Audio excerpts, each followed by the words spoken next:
Sierra walked outside into the perfect morning. The sky was bright blue, not a single cloud in sight.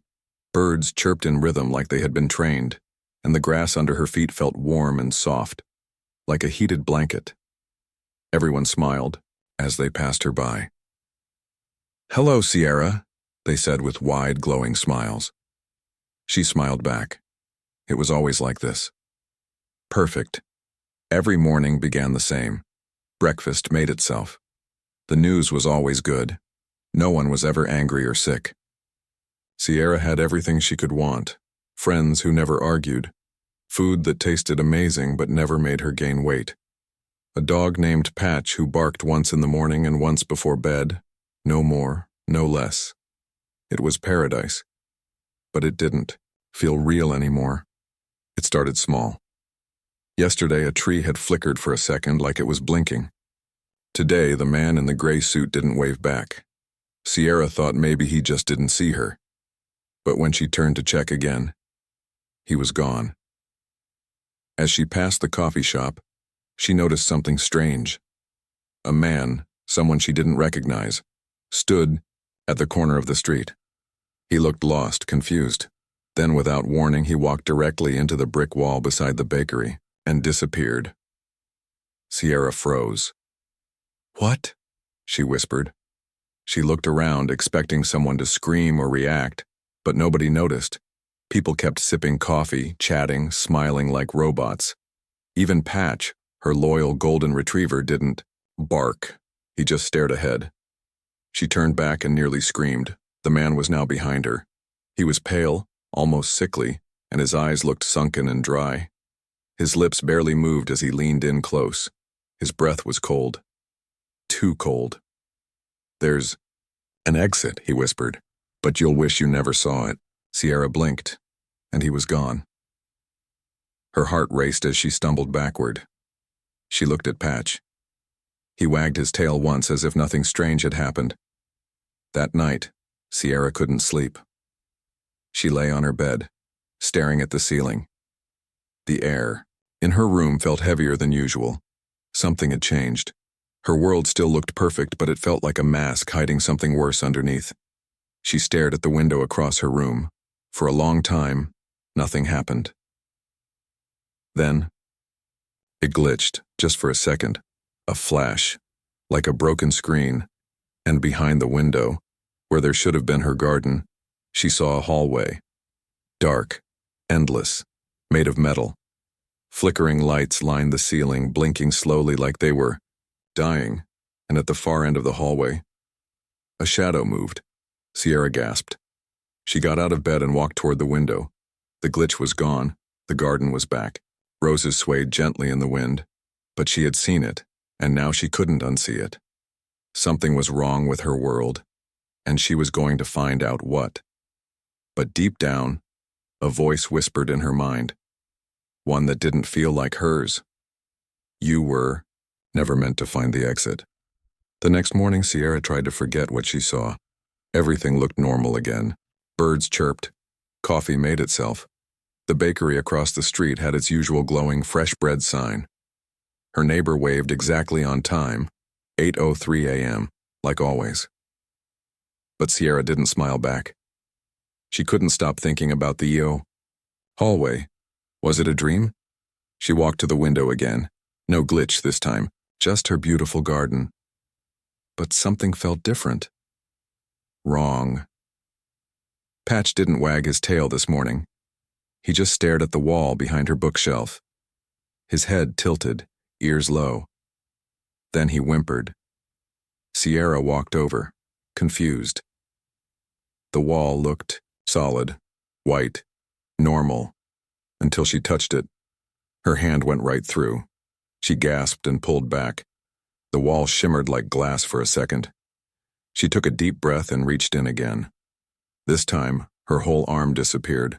The air felt cold on the other side, empty. Then words appeared on the wall, glowing softly. Enter password to unlock exit path. Sierra's heart pounded. Password, she whispered. She tried. Open. Exit. Wake up. Nothing. Suddenly, her living room lights blinked. Once, twice. A robotic voice echoed from the ceiling speaker. Unauthorized access detected. Return to programmed routine. Sierra stepped back quickly. The wall turned solid again. The glowing text disappeared. Patch barked. Not once or twice like usual. He kept barking loud and wild like he was scared. Sierra had never heard him do that before. She grabbed her coat and opened the front door. She needed answers. Fast. Outside, everything looked peaceful, but the people felt fake. They moved too smoothly, their smiles too wide. As she walked, they turned to stare, not with curiosity but with blank, frozen eyes, as if watching her break the rules. Then she saw him. The same pale man from yesterday. The one who vanished into the wall. He was standing across the street. This time he held a paper in his hand. He pointed at it. Sierra crossed the road fast, nearly slipping on the perfect sidewalk. But when she reached him, he was gone again. Only the paper remained, floating down in slow motion. She caught it. It had 2 words, written in red ink. Remember everything, and under it, a code. ExitHFY 9132. Suddenly the sky darkened. The birds stopped chirping. People froze. Sierra looked up and saw the sun flicker, like it was about to go out. Cliffhanger. Behind her, a voice whispered from thin air. You found the key, but now they'll come for you. Sierra ran home, clutching the paper with the red code. The streets felt wrong. People were moving again, but slower. Their smiles didn't reach their eyes. One woman waved at her with the same motion. Over and over, like a loop, like a broken recording. Patch growled as Sierra stepped inside the house. His fur stood up. He stared at the wall where the exit password had appeared before. Sierra held up the paper and whispered, 0xVR 9132. Nothing happened. She walked to the wall and touched it again. Her hand passed through. The wall shimmered, and the glowing words returned. Enter password to unlock exit path. She said the code aloud. This time, the wall opened like a sliding door. Behind it, metal stairs, going down into darkness. Cold air blew in. Patch whimpered, but followed her as she stepped inside. The door closed behind them. There were no lights, except for red blinking panels along the walls. Sierra held onto the rail and slowly descended. The air felt heavy. Machines hummed somewhere far below. Then she heard it. Voices, whispering, hundreds of them. She reached the bottom. The stairs ended in a large room. Screens covered every wall, showing scenes from the perfect world above. Her house, her street, the bakery, even her bedroom. And one screen showed her. Right now, standing in the dark room. She turned to look behind her and saw a camera, blinking red. Sierra's breath caught in her throat. She was being watched. A door opened by itself on the far wall. Inside was a long hallway, the same one she saw through the window. Dim lights flickered overhead. Patch growled low. Sierra stepped inside. As she walked deeper, the lights behind her turned off, one by one. She could hear a faint mechanical whirring. The hallway led to a giant glass room. Inside it were people, lying in beds, wires in their heads, motionless, all wearing white suits with name tags. She stepped closer to the glass. One name tag said, Sierra V. Subject number 9132. Her hand trembled. That was her. She wasn't living in the real world. She was plugged into it. A machine voice spoke from above. Unauthorized subject has breached reality boundary. Containment initiated. Sierra turned to run, but down the hallway shadows were forming, moving, getting closer. Patch barked wildly, his eyes wide with fear. And then, the lights behind the glass began to flicker. The people in bed started to twitch. Some opened their eyes. All of them were her. Sierra backed away from the glass wall. All the other Sierra copies stared at her, smiling that same wide fake smile. Their eyes didn't blink. Their hands twitched. Patch barked and growled, but he stayed close. Sierra whispered, "What are they?" She had no answer. She ran down the hallway, away from the glass room. Behind her, alarms started blaring. Escape attempt detected. Closing sectors. Doors slammed shut behind her. Sierra turned a corner and froze. She had entered a new room. It was large, round and silent. The walls were covered with mirrors, not just one or two, hundreds, all of them showing her. But each mirror showed a different version. In one, she was old. In another, a child. In some, her eyes were missing. In others, she had metal skin. One version of her looked burned. Another had blood on her hands. None of the mirrors reflected Patch. Only Sierra. And then, the mirrors started moving, shifting, changing. Her reflection in one of the mirrors looked straight at her and winked. Sierra stepped back. Another reflection smiled slowly, then placed its hand against the mirror.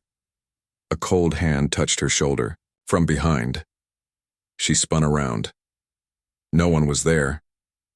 But the mirror Sierra on the far left now stood outside the mirror. She was identical, but wrong. Her smile didn't fade. Her head tilted at an unnatural angle. The fake Sierra spoke. "You weren't supposed to wake up," Sierra whispered. "What is this place?" Fake Sierra smiled wider. "A test, and you're failing." Patch barked furiously. Sierra turned and ran. She darted past the mirrors. Dozens of her own faces followed her with their eyes. Some screamed.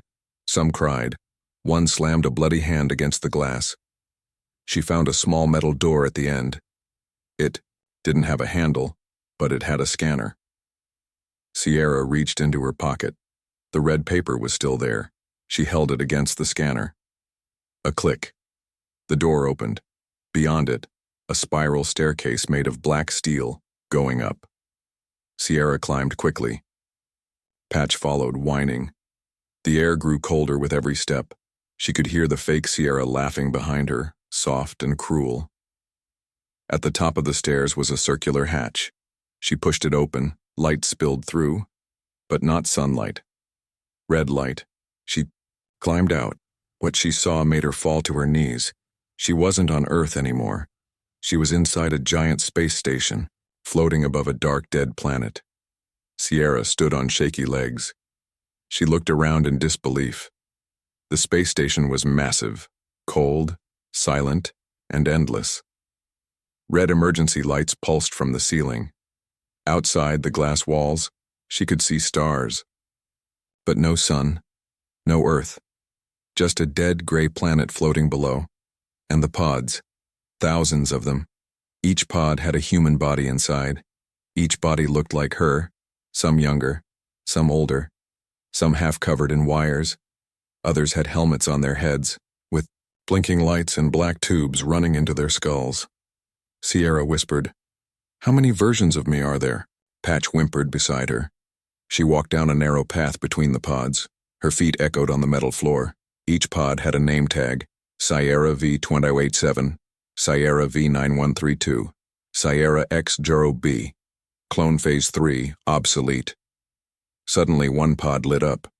Sierra leaned closer. Inside, her own eyes opened slowly. The version inside stared at her, then mouthed two words: "Get out!" The pod sparked violently. A robotic voice spoke overhead. "Critical breach in simulation. Lockdown in 90 seconds." She ran, but as she moved, some of the pods began opening, by themselves, hissing, releasing steam. Bodies sat up. Some looked like her, others looked like failed copies. Pale skin, twisted faces, missing parts, glitching movement. And they were waking up. One screamed like a broken radio. Another crawled toward her with metal arms dragging behind. Patch barked like crazy. Sierra found a control panel at the far end of the chamber. A screen showed the layout of the station. One area blinked.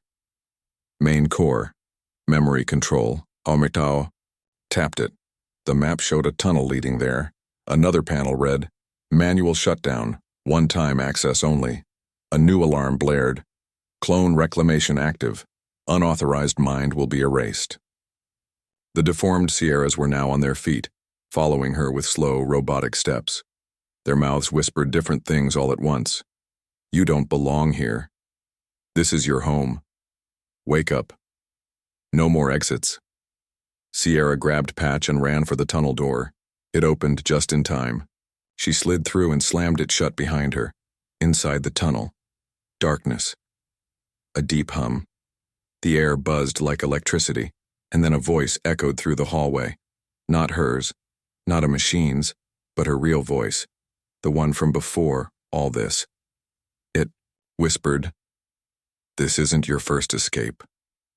Sierra stood frozen in the tunnel, staring at the flickering screen. The video played in grainy color. It showed her, wearing a white lab coat, clean and calm. She was sitting in a chair across from a machine. A man in a black suit stood beside her. He asked, "Are you sure, Sierra? Once it begins, there's no memory left, no exits."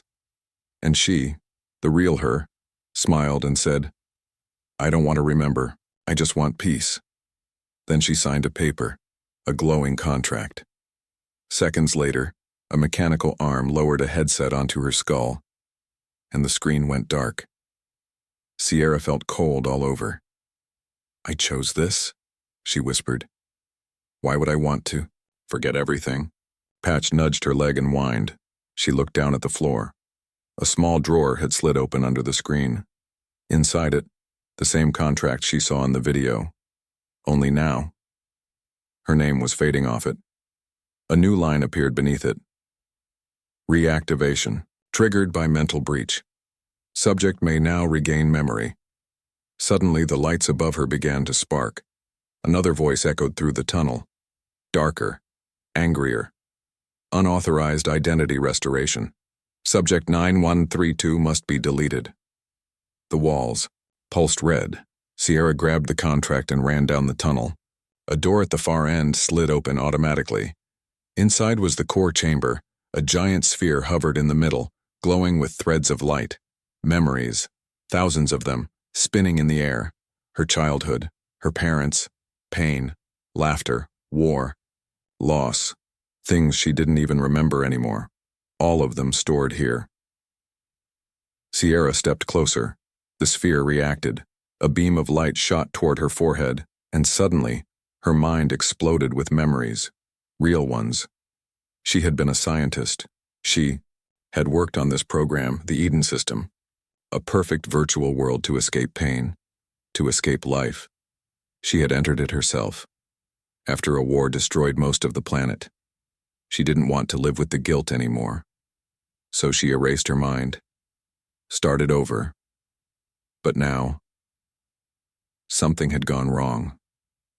Her real mind had pushed through. The system couldn't contain her anymore. The voice returned louder. "Mind breach confirmed. Executing mental reset." Sierra looked up at the memory core. There were two buttons. One said, "Delete original self." The other said, "Break simulation." Patch growled low. The pod creatures were coming. She could hear them crawling through the tunnel behind her. Scraping metal, wet breathing, she had to choose. But then, a third option lit up. Restore all subjects. Sierra's finger hovered over it. She didn't understand what it meant. Would it save everyone? Or release a nightmare? Sierra's finger shook over the third option. Restore all subjects. Behind her, the tunnel lights flickered. Shadows moved closer. The broken copies of herself were coming. Limping, crawling, some whispering nonsense, others screaming softly. Patch barked once. Loud, urgent. Sierra slammed the button. The memory core roared to life. Blue lightning shot across the chamber. The glowing threads of memory spun faster, stretching out, into the ceiling, through the floor, into every corner of the station. Alarms blared. Full restoration sequence initiated. Subject identity returning. In the pods outside the core room, the other Sierras began to scream. Some thrashed. Others sat up suddenly, gasping like they were drowning. Their eyes opened, truly opened. And in that moment, thousands of versions of her remembered everything. But not all of them were ready. Some broke down, crying. Others started banging on the glass walls of their pods, begging to go back. A few, too broken, froze completely, their minds unable to take the truth. And then, a large door inside the core room slid open. It revealed a new hallway, bright, silver, and silent. No red lights, no glitching, just a symbol on the wall. Exit. Sierra turned to Patch. We can leave. She stepped into the hallway, but before the door closed behind her, one of the restored Sierras appeared, not twisted, not broken, just quiet. She looked exactly like her, but older, eyes full of pain and wisdom. The copy said, "Leaving means facing what we tried to escape. Are you ready for that?" Sierra nodded. "I need to know who I really am." The other Sierra smiled faintly. Then, remember this, not everyone wants the truth. Some of us chose to forget for a reason. Sierra turned and walked on.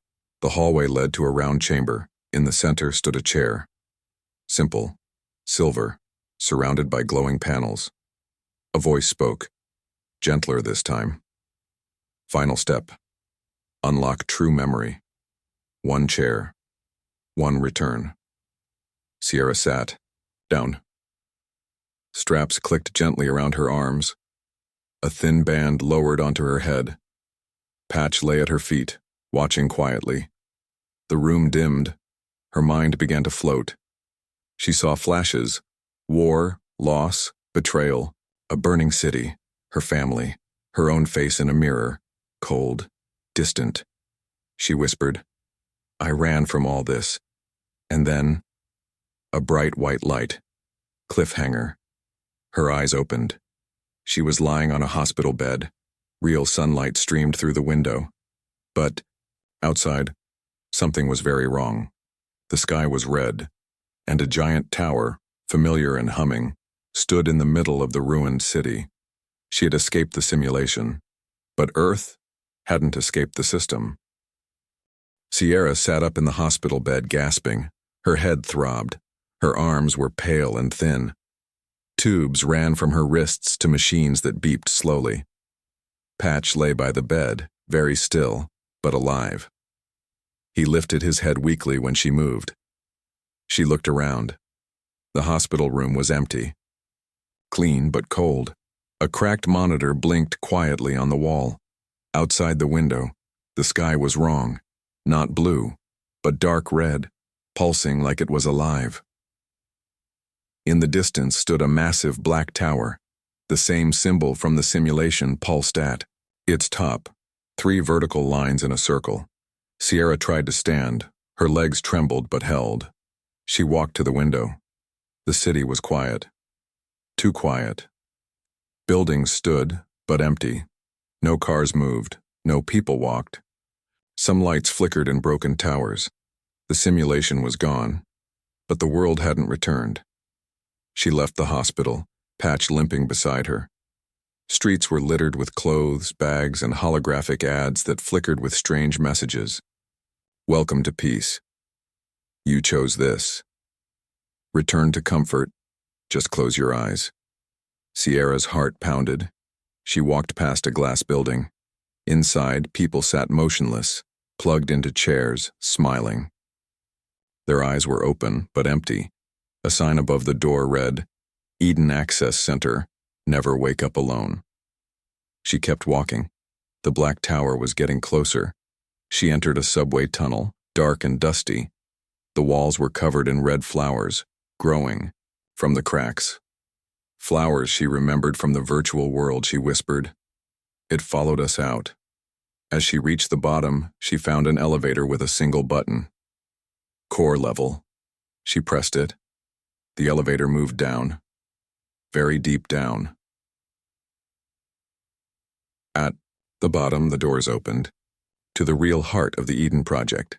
A huge underground server. Burning, broken, sparking. Its screen blinked. Simulation broken. Only one subject remains. Reinstall? A final choice appeared. Erase system forever. Go back. And forget again. Sierra stood there, hand trembling. Patch looked up at her. She whispered, "If I delete it, no one else can escape, but if I go back, I lose who I am." Her finger hovered. Then, she did something else. She unplugged the entire machine. The lights blinked out. The tower above shut down, and for the first time in decades, the red sky turned blue. Outside, people began waking up across the city, blinking, confused, afraid. They didn't remember where they were, but they were free. 1 week later, Sierra walked the empty streets of the city, helping people wake up. Some remembered bits and pieces, others nothing at all. Most were scared, but the tower stayed quiet. Dead. Just like she left it. Until one morning, Patch started barking at the sky. Sierra looked up. A dark shape floated above the clouds. Not a drone, not human. A giant cube humming softly, watching. Her old implant, long dormant, began buzzing behind her ear. She hadn't noticed it was still in her. A voice, faint, metallic, spoke in her mind. Reconstruction phase. Approved. Sierra froze. Patch growled again, and across the city, every screen flickered back on. A message appeared in red. Phase 2 begins now. The real simulation was never yours to exit, Sierra whispered. What did I wake us into? Behind her, the tower lit up again, and deep underground, the unplugged server sparked. Something was still alive in the system. Something waiting. The sky turned black at noon. No sun, no clouds. Just a giant red eye glowing inside the floating cube above the city. Sierra watched from the tower rooftop. The message still burned on every screen. Phase 2 begins now. She tried to contact the others she had helped, those who woke up like her, but no signal, no power, only silence. Suddenly her implant buzzed again. Hard. Patch whimpered and backed away. Her body froze, eyes wide, as new memories flooded her mind. Not hers. Memories of the system. The Eden simulation wasn't built by humans. It was given to them. A gift from the architects, an alien intelligence that believed humanity was too violent, too broken. So they offered peace, a world of comfort, a dream, and humans said yes. All of them. Sierra whispered. We were the test subjects, not the users. Across the city, towers that once looked like buildings began unfolding like machines. Giant machines, long legs, red lights, signal antennas. The cube above began transmitting something into the earth, a deep, constant hum. You left the dream, the voice said, but reality is not yours anymore. Sierra ran to the basement of the tower, searching for the original hardware, the true control core. She found a panel, opened it. Inside, a small old drive, marked Human Override. Use only if fully awake. She plugged it into the console. A blue screen appeared. It asked only one question. Do you still believe reality belongs to humans? Yes. No. She hovered over yes. Then everything shook. The ground cracked, and a voice, not machine, not human, spoke. Behind her, wrong answer, cut to black. Sierra ran as the tower collapsed behind her. The sky was still dark, covered by the floating architect cube. But now, it was active. Beams of red light fired down into the city, striking random people. Each time the light touched someone, they stopped, eyes wide, then vanished in a burst of static. Nothing was left. Only a shadow burned into the ground. Patch barked and tried to run ahead, but Sierra grabbed him. One of the beams passed just inches away. Her wrist implant buzzed again, harder than before. The screen on her device lit up. Mind collector active. Target, Sierra 1001. Location locked. She froze.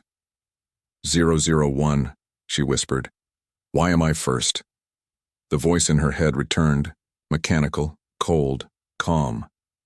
You were the first to volunteer. Your mind helped us design Eden. You asked to forget. Suddenly, she remembered something, brief, painful, a white room, a table, and her own voice begging, erase it. I don't want to know what's coming. Now she understood. This wasn't just about escaping a dream. She had helped build the dream. Long ago. She made it into the underground shelter of an old metro station. Others had gathered there, scared, whispering. Some had been woken up like her. Others were still confused. One man spoke up. We thought it was over. We thought waking up was freedom. Sierra shook her head. We weren't supposed to wake up. Not yet. They were watching. Then the shelter lights flickered. A strange figure appeared at the far end of the tunnel, tall, floating slightly off the ground surrounded by crackling static. It had no face. Just a glass dome, filled with wires and a single eye blinking, the mind collector. Its voice echoed without moving its mouth. You broke protocol. Phase 2 is now required. Return or be extracted. Everyone backed away. Sierra stepped forward. I'm done running. She reached into her bag and pulled out the old human override drive. It pulsed blue in her hand. The collector stopped moving. A different voice, softer, spoke from the drive. Override active. One command available. Erase all connected architect nodes. Send memory to all surviving humans. Surrender yourself. She had to choose, but before she could press anything, Patch growled. Behind them, another Sierra walked out of the shadows. Same face, same voice, but cold. I wouldn't do that if I were you, the copy said. Some of us still want the dream.